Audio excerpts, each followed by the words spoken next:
here's Neil Cavuto. And Neil had been there 28 years. And I know Neil didn't really like Trump.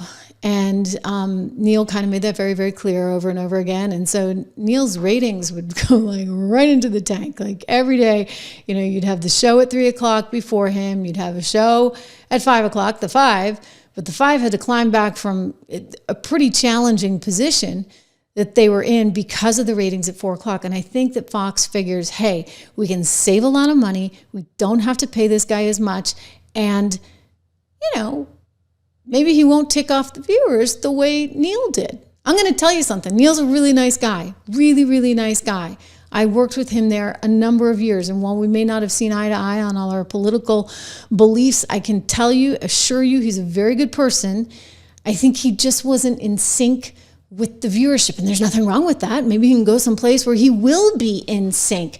But I want to play you his goodbye because it seemed rushed. It seemed fake. It seemed phony. It seemed like, there was effectively a gun to his head and they're like, you read this now. And that's what they do, right? Because probably he's still getting paid, something like that. So he kind of has to play ball. Here's Neil Cavuto. This is it, the final segment. But today I also wanted to let you know this is my final show. I am leaving Fox. I've been planning this day for some time. This just seemed like a good time. Now, some of you might be thinking, well, Neil, it is about time. After all, I've been doing this for nearly 3 decades here. There are people working with me now who weren't even born when I started at Fox. That's how old I am. But I'm not leaving journalism. I'm just leaving here. But I'm forever grateful to my bosses here. They've been very good to me these many years and offered a very generous opportunity for me to stay years more. That's pretty amazing considering the fact that, I might have missed a day or two here and there, battling everything from multiple sclerosis and COVID to countless infections, even open heart surgery. Then there were all of those awful series of hangnails. Don't get me started on that one. I might have been unlucky in health, but very lucky for the support I got here and the things I got to do here, because I got to do what I love to do, report the news, not shout the news, not blast the news, not, call names, just call balls and strikes, following the news, to hold truth to power and fairness to all. That's it. That's me. But while you see me, you really don't see the people behind me, the producers and writers and cameramen and directors across 3 shows all these years carrying me, and that can be a pretty heavy lift. So blame them if I said something that ticked you off, and apparently I did a lot. But now I'm off and saving my biggest thanks for last, for you. All of you who've allowed me into your homes all of these years. My dad used to tell me, Neil, stay humble because in your case it will come in handy. I don't think he'd have ever imagined my incredible run, but I do think he'd remind me to thank those who made it possible. All of you. Okay, truth be told, most of you. I'm leaving out the nasty ones who called me fat, forgetting, as I often said, that the camera adds 50 pounds, until one dude saw me in person and said, Neil, it wasn't the camera.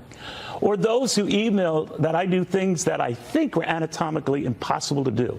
I got a kick out of those. Actually, I got a kick out of them all. Let's just say you kept me grounded.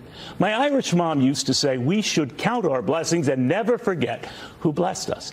In the end, that should be our focus, and that is mine tonight. Not all the stuff that divides us or the nastiness that embitters us, but the far more important stuff that unites us and defines us and lifts us. I tried to appeal to those better angels, and I'm grateful you gave me that chance. That is why I say goodbye with only good thoughts and good wishes. I hope you have a very Merry Christmas and a wonderful holiday season. May the new year be as fulfilling for you as these nearly 30 incredible years you've blessed me. That means a lot. You do too. Thank you, and good night. That was sweet, right? Classy way to end things. You guys are asking if I would read the super chats. So yeah, we'll do that at the end of the show, perhaps. Jeff Poor, thank you for that. You're beautiful, kind-hearted, great broadcast. Wonderful. I so appreciate that. Anyway, we'll get to some of the super chats later in the program, but you heard from Neil, okay? So they're putting in this other guy named Will Kane. Now, again, I used to work there. I have no idea who this guy is. Do you? I mean, I don't really watch Fox on the weekends. So he's like a weekend host on Fox and Friends. and he's going to depart his morning role. He's going to take over the 4 p.m. weekday slot at the network. And yeah, you got me. So I'm guessing he comes pretty cheap. So that's a good thing for Fox because, you know, they got a lot going on. $2.7 billion in a defamation claim that they're going to be facing. So Neil, I'm sure, was a pretty penny. So maybe they can make it work with this guy, Will Cain, a conservative pundit who is on the weekend program. Getting a bit of a bump, 4 p.m. every day.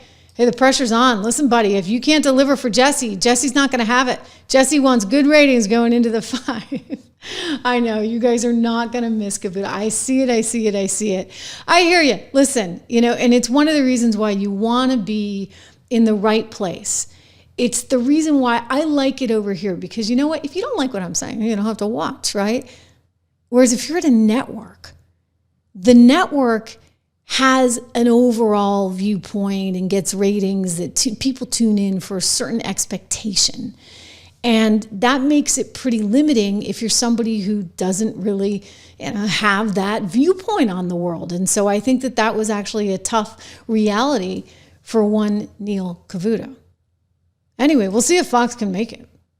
I'm not entirely sure. I think that there's going to be a lot of cost cutting.